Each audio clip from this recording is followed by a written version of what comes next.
This is the Civitas Institute Legislative Report. I'm Matt Willoughby with the Institute's Senior Policy Analyst, Chris Hayes.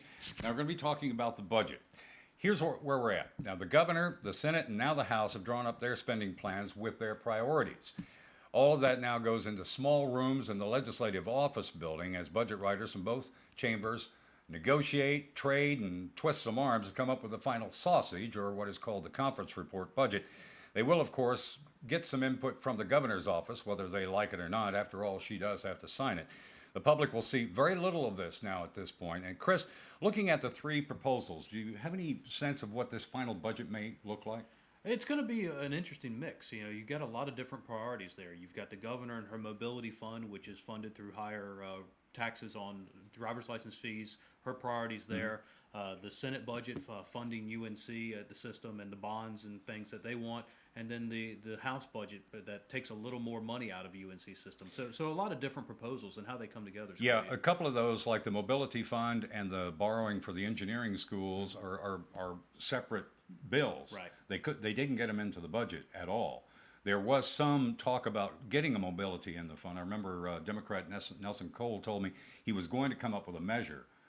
They just hadn't seen it yet, but it was going to borrow or shift like $39 million in there for it.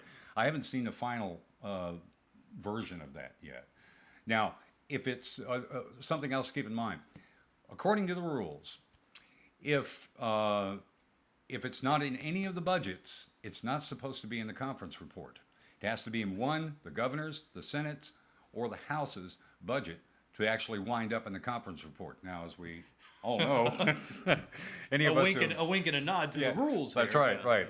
And as you'll remember, in the Senate budget, there was a provision that Senator Mark Bass Knight, the Senate President Pro Tem, swore he didn't know was going to be in the budget, Right. having to deal with his district.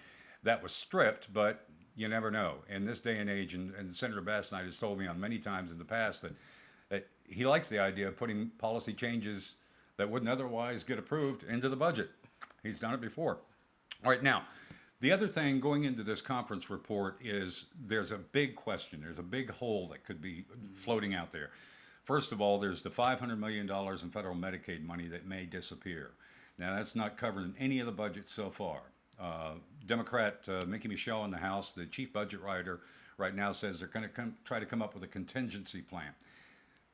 Now, that probably would bother some people, I would think, that, okay, you're going to do something that has not been approved on the floor, because once that conference report gets to the floor, you can't change it. Right. It's voted up or down. They'd have to almost pass a supplemental cut or budget reduction bill to cut the spending. And that's been done in the past. They have come up with a budget and then come up with a separate bill to kind of cover, Right. what's short in the budget. I think they've done it on supplemental revenues where they have to get the taxes they wanted passed and then Right. come up with the spending plan. So this will be almost an inverse of that. And you know, this is a pattern that they're doing. They're kind of hoping and praying for the federal government to come in with more bailout money, not only on this, but the unemployment insurance that we owe back to the feds. Exactly There's right. an interest payment due January 1st. There's very little talk about. There's not included in the budget. We are going to owe $180 There's million. no talk about that one at all.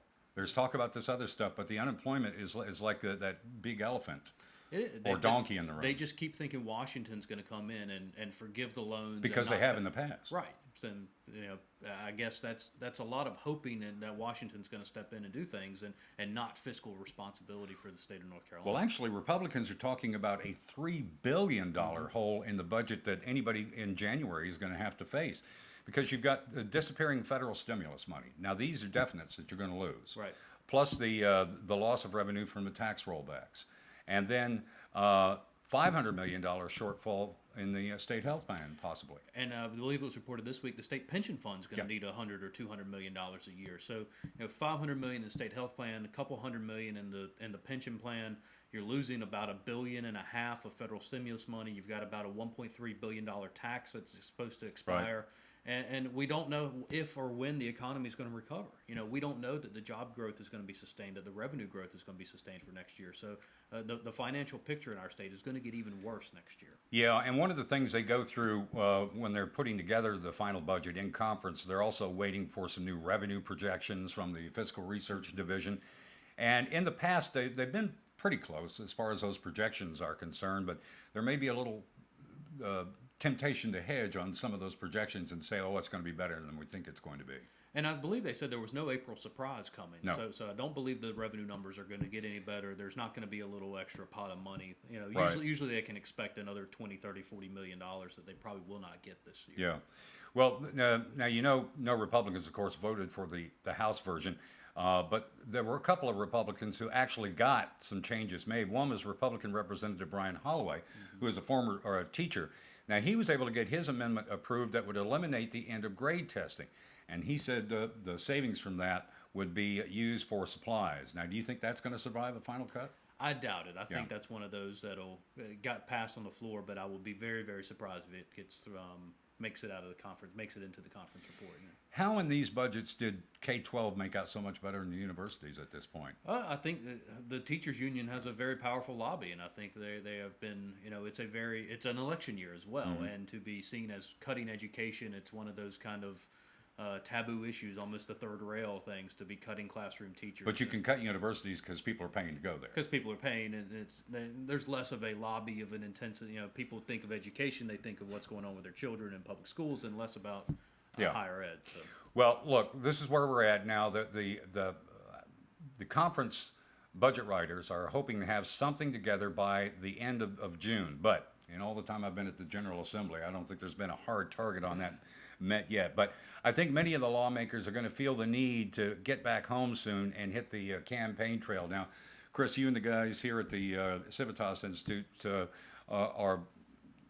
you span the state looking working campaigns and stuff like that. Do you also feel that sense of urgency to get back home? Absolutely, and I think the other thing hanging over their heads is they don't want to be here when Governor Easley's indicted.